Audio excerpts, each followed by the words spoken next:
네, 이어서 글로벌 증시 동향과 전망에 대해서 말씀 나눠보도록 하겠습니다.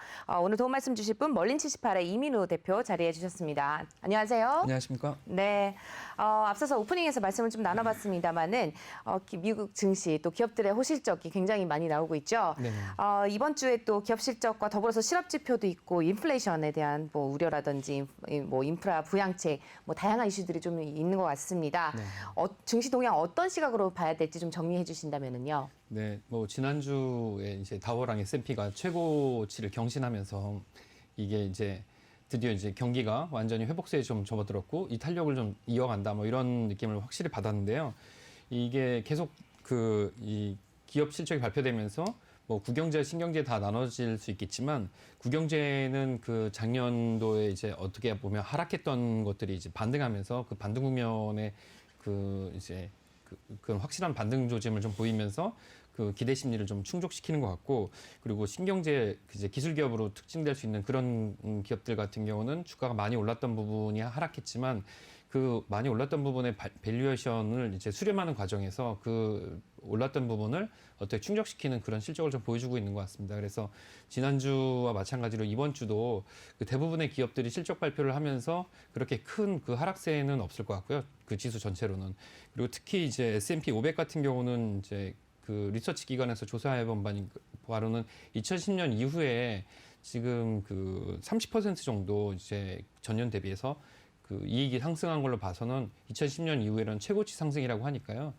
그 뭐 점진적으로 상승하는 측면은 계속 이어질 것 같습니다. 근데 원래 상승 국면이 지속되려 그러면은 앞서서 좀 나가는 어떤 종목군들이 그렇죠. 있어야 되지 않습니까? 예, 작년 그렇습니다. 같으면 성장주 뭐 이렇게 네네. 얘기를 했는데 지금 전체적인 분위기는 보면은 이게 굉장히 확산돼 있는 듯한 네, 느낌이거든요. 예, 예. 근데 이렇게 확산돼 있으면 힘이 오래 가진 못하지 않나요? 그럴 수 있습니다. 이제 분산돼 있으면 말씀하신 대로 이렇게 확산돼 있으면 이제 돈이 분산되니까 아마 그런 측면이 있는데, 근데 그게 이제 제한된 그 어떤 유동성이라면 말씀하신 게 이제 적용이 될 수가 있을 것 같습니다. 근데 뭐 이게 좀 예전과는 좀 다른 상황인 게 그 앞서서 말씀하신 도치코인 같은 경우는 1분에 10,000개씩 만들어지는 무제한 발행 통화, 무제한 이제 무제한 암호화폐, 네. 이제 가상통화인데 1분에 10,000개씩 만들어지는데도 불구하고 그 이제 뭐 1센트도 안 했던 것들이 0.5센트 이런 것들이 뭐 그 몇십 센트까지 올라가는 것으로 봐서는 18,000% 올랐대요.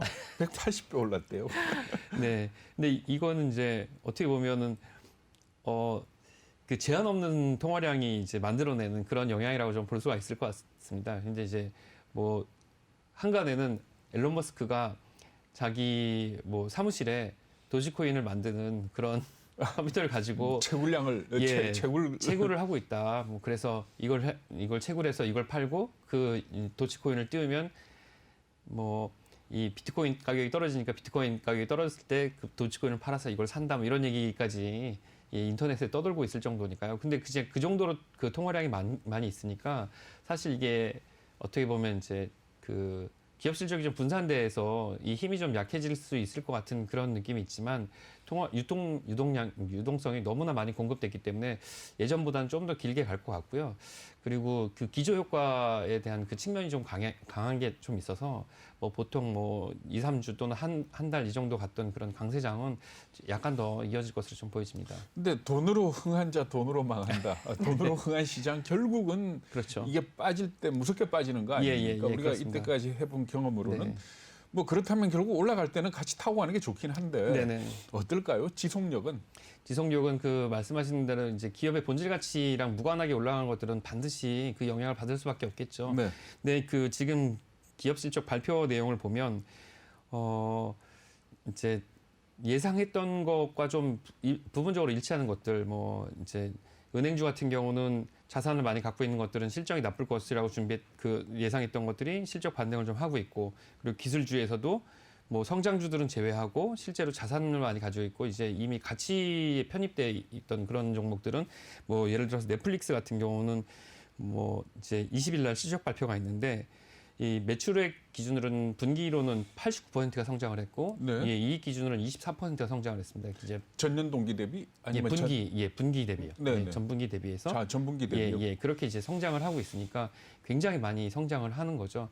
근데 뭐 예를 들어서 근데 반대로 전년 대비 네.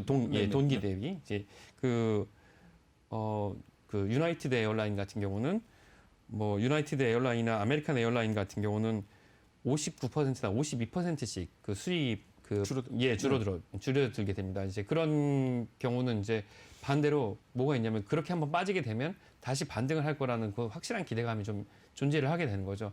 그러니까 이게 국영지에서 그 전에 실적이 나빠져서 이렇게 빠지게 된다고 하더라도 이건 바닥이 분명히 있는 것이고 반드시 반등할 거란 기대감이 있고 유동성이 있기 때문에 이게 이제 그 어떤 유동성이 들어오게 된다면 실적 개선과 함께 같이 타고 올라가는 그런 국면이 좀 지속될 거라고 그런 기대가 좀 있습니다. 네. 지난주 이제 은행 얘기해 주셨는데 좋은 실적들이 나왔잖아요. 네. 이번 주에도 발표하는 실적들 좀 계속 좋게 나올 거라고 예상을 하시나요? 그게 이제 전체는 다 그렇지는 않고요. 그래도 그 상당 부분 뭐 이제 IBM이나 코카콜라나 아니면 뭐 로키드 마틴이나 뭐 이런 것들 이제 큰 그 국영제 기업들 같은 경우는 국영제 신경제를 갑자기 나누게 되니까 이제 이게 좀 어색한 느낌이긴 한데 이렇게 나누게 된 거는 이 앞에서 S&P 500이나 아니면 나스닥을 주도했던 기업들은 정말 소수의 몇십 개 기업들이 기업 실적을 굉장히 많이 주도한 측면이 있는데 여기에 이제 S&P 500 중에서도 그 아주 오랫동안 자산을 가지고 기업 실적을 냈던 기업들 같은 경우도 그렇게 나쁜 실적을 내진 않았습니다. 작년에 그렇게 팬데믹이 있었음에도 불구하고 전년 대비해서 대부분 마이너스 뭐 한 3~4% 이내의 그 손실만 내고 있고 이것을 분명히 이제 다음 분기부터는 복구할 거라고 예상이 되니까 이제 이게 시장 전체에 악영향을 미치지는 않을 것 같고요. 그리고 또 뭐 존슨앤존슨이나 아니면 에보트 같은 다국적 제약사들 같은 경우는 전분기 대비해서 전년 대비 동분기 비교했을 때 30~40% 이상 이익을 다시 냈거든요. 그러니까 이것도 어떻게 보면 이제 시장에 굉장히 큰 그 호재로 작용할 수 있을 것 같습니다. 앞에서 넷플릭스 얘기 잠깐 하셨는데 네. 전 넷플릭스 관련해 가지고 이게 레드오션 될 가능성은 없는지 말하자면 디즈니 플러스가 나오고 네. 뭐 어쨌든 우리나라에서도 OTT 사업하겠다는 사업자들이 계속 나오고 있지 않습니까? 네. 이렇게 볼 때 결국은 뭔가 하면은 이게 새로운 사업자가 새로운 시장을 만들어내는 게 아니고 네네. 결국은 시장 쟁탈전이 될 것이고 콘텐츠 제작 비용은 더 들어가게 된다면은 네. 지금 당장은 좋을 수 있지만은 좀 장기적으로 본다면은 그다지 크게 좀 기대하기 어렵지 않느냐 하는 그런 얘기도 있는데 어떻게 보세요? 예, 그렇죠. 장기적으로 보면 그렇죠. 근데 지금 이제 이 시장 초입의 단계에 좀 있다고 보여지고요. 이게 뭐 디즈니 플러스를 하든 애플 TV를 하든 아니면 뭐 넷플릭스를 구입하든 단 하나의 TV만 구입해서 보지는 않을 것으로 예상이 되고 컨텐츠의 종류가 좀 다른 측면이 있습니다. 넷플릭스 같은 경우는 넷플릭스 오리지널이라는 자체 제작 플랫폼이 있고 디즈니 같은 경우는 오랫동안 가지고 있던 디즈니 판권의 영화들이 있고 이렇게 영화들이 좀 나눠지고 있고 특히 또 뭐 이 영화나 드라마의 컨텐츠가 좀 제한된 측면이 있기 때문에 우리나라로도 이런 OTT 업체들이 계속 그 판권을 사러 들어오는 측면도 있고 해서 겹치는 컨텐츠가 있다 그러면 말씀하신 대로 이게 이제 그 완전 레드오션이 돼서 어떤 업체들은 이제 결국에 나가 떨어지겠지만 현재로서는 이게 시장 초입이기 때문에 중복된 콘텐츠가 없는 상태라서 어떤 이 시장이 확대되고 있는 측면에서 아직까지는 그렇게 판단하기는 좀 이른 측면이 있다고 좀 보여집니다. 빠르다. 예. 그리고 앞에서 그 가상화폐 얘기를 했습니다만은 미국에서 악재가 됐던 게 블랙 선데이가 나온 이유가 재무부가 은행에 대해서 가상화폐가 자금 세탁에 쓰이고 있는지 조사해라. 네. 라는 그 기사 때, 트윗 때문에 그런 거 아닙니까? 그런데 재무부 입장에서 보면은 그러는 게 너무 당연한 거 아니에요? 그렇죠. 그 부인하는 얘기는 안 나올 것 같거든요. 네. 그렇게 된다면은 정말 사실로 재무부가 은행에 대해서 뭐 은행이 아니고 금융기관에 대해서 가상화폐가 자금 세탁에 쓰이는지 조사하라는 지시를 했다. 네. 악재가 될까요? 가상화폐 자체에 대해서 네네. 그 이미 그런 조사는 진작에 시작하고 있을 것 같은데요. 네, 그거는 이제 뭐 악재로 삼으려면 악재가 될 수 있겠죠. 근데 그런 조사는 수시로 하고 있을 거라고 생각이 그렇죠. 됩니다. 네. 그 자금 세탁에 대한 조사는 늘 하는 게 예. 원래 업무인데. 네네네. 그건 이제 한번 그렇게 트윗이나 보도가 나왔기 때문에 그런 악재로서 삼으려고 해서 악재인 거지.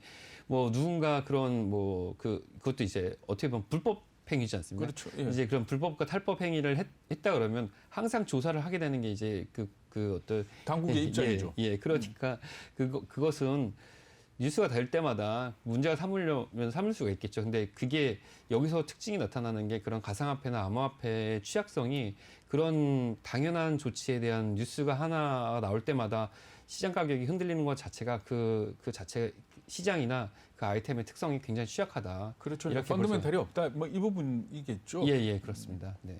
네. 또 이번 주 실업 지표 발표가 또 있잖아요. 예, 시장에 어떻게 미칠 거라고 보세요? 지난주에 이제 그 57만 6천 건, 네, 그 정도로 전주에 대비해서 그리고 또 예상 대비해서 상당히 줄어들었는데, 이번 주도 예상치가 이제 62만 5천 건인데 이거 전주에 70만 건에서 57만 6천 건으로 낮아졌기 네네. 때문에 이런 추세라면 좀 더 낮아질 것으로 예상이 됩니다. 근데 사실 이게 어떻게 보면 이제 그 일직선으로 지금 그 주간 실업 수당이나 이런 실업 지표가 내려온 게 아니고 이것도 이제 굴곡을 그리면서 반등하고 뭐 하락하면서 이제 내려왔기 때문에 57만 건 지난주와 비슷한 수준으로 60만 건 안팎의 수준으로 조정이 될 것 같고요. 일단 전년 대비해서 거의 10분의 1 수준으로 내려왔기 때문에 이 자체가 시장에 미치는 영향 크게 없을 것 같습니다. 네. 예. 오히려 시간당 임금을 더 주시해서 봐라. 그러니까 예. 결국은 뭔가 하면 고용에 신경을 쓰는 이유가 이 고용이 늘어나가지고 임금 상승 압력을 미치느냐 그렇죠. 하는 예. 이 부분 아닙니까? 그렇습니다. 예, 맞습니다. 그렇게 본다면은 어떨 것 같아요? 결국은 고용은 호전될 게 분명한데 네. 이게 임금으로까지 연결되기에는 시간이 좀 걸리지 않을까요? 예, 그렇죠. 예, 임금이라는 게 전반적으로 고정된 임금을 받는 사람들, 그리고 고정된 그 직업을 가진 사람들한테 영향이 가야 그 상품 소비랑 물가에 영향이 미칠 텐데 이제 이번에도 그 부양책에도 문제가 됐었던 건 이 최저임금 가지고도 문제가 많이 그랬죠. 됐었잖아요. 그러니까 이제 그 부분도 실제로 이제 시장에 영향을 미치려면 그 임금이 실제로 작용하는데 시간차가 좀 있을 것으로 보여집니다. 실업 지표 자체는 계속 호전되지만 이게 시장의 인플레이션으로 작용할 때까지는 거기서도 시간 차이가 좀 많이 발생할 것으로 보여집니다. 그러니까 원칙적인 의미의 인플레이션은 고용이 늘어나서 임금이 올라가고 이게 네. 물가를 자극하고 하는 이 패턴을 무서워하는 거 아닙니까? 예, 그렇습니다. 네, 맞습니다. 네. 마지막으로 좀 조 바이든 대통령의 인프라 법안에 대해서 좀 여쭤볼게요. 이제 구체적으로 합의점이 도출될까 이게 또 관심사인 것 같은데요. 네. 공화당 지지 없이 과연 통과가 될까 이 네. 부분에 대해서는 어떻게 생각하세요? 지금 이제 50대 51로 네. 네. 예, 통과는 가능할 것 같은데 이제 그게 정치 쟁점화가 된다 그러면 그게 쉽게 통과는 할지라도 집행에는 좀 문제가 있지 않을까 이런 생각이 좀 드는데요. 근데 이제 이 재원을 조달하는 데 있어서 법인세를 인상하겠다, 28%를 인상하겠다. 그래서 이거 가지고 이제 말들이 많았는데 그 미국 내에서 그 비즈니스 라운드 테이블이라고 우리나라의 뭐 상공회의소 비슷한 그런 이제 기업들 모임이 있는 곳에서 이제 매출액 상위 200개 기업들로 구성된 그 비즈니스 라운드 테이블에서는 이 이제 법인세 인상하고 이걸 재원으로 인프라 투자에 하는 거에 이제 반대를 하고 있는데 여기에 뭐 엑스모빌이나 뭐 아메리칸 에어라인 같은 이제 국영제 기업들이 들어가 있습니다. 근데 여기서는 반대를 하고 있는데 뭐 체인버 오브 그 프로그레스라고 새롭게 만들어진 그 기업 그 모임들이 있습니다. 올해 그러니까 뭐 거기 빅테크 기업들이 들어있는데 구글, 애플, 뭐 페이스북 뭐 이런 기업들이 들어가 있는데 여기서는 뭐 인상해도 괜찮다 이런 입장입니다. 그러니까 여기서 이제 최근에 매출이 많고 돈을 많이 내고 사실 돈은 이제 아일랜드나 싱가포르 같은 데서 많이 내는 기업들이죠. 근데 아직까지 이런 기업들은 뭐 법인세 인상하는 데 찬성을 하고 있어서 이런 기업들이 정치적인 영향력을 뭐 후원금을 통해서 많이 발휘하고 있으니까 그 정치 쟁점화는 되더라도 이게 문제가 있을지라도 통과는 문제 없이 그 자체로는 가능하지 않을까 이런 생각이 좀 듭니다. 소설 같은 얘기 하나만 물어볼게요. 삼성이 지금 어쨌든 간에 미국의 반도체 공장을 17조 원 규모로 증설하겠다. 네네. 물론 평택에다 할 수 있다라는 뭐 꼬리는 달고 있지만 뉴욕주냐 애리조나냐 텍사스냐를 놓고 네. 다만 전체적인 투자 규모는 이미 17조 원 정도로 확정이 돼 있지 않습니까? 네. 만약에 바이든하고 회의를 하고 난 뒤에 이게 한 30조로 늘어났다. 네. 그랬을 경우에 네. 투자가들이 받아들이는 반응은 어떨까요? 반응은 그렇게 단기적으로 봤을 때 이렇게 긍정적이지는 않을 것 같은 게 해외에 10조를 투자해야 되면 삼성은 우리나라에도 10조를 투자를 해야 되잖아요. 똑같이 1대1로 투자를 해야 되니까.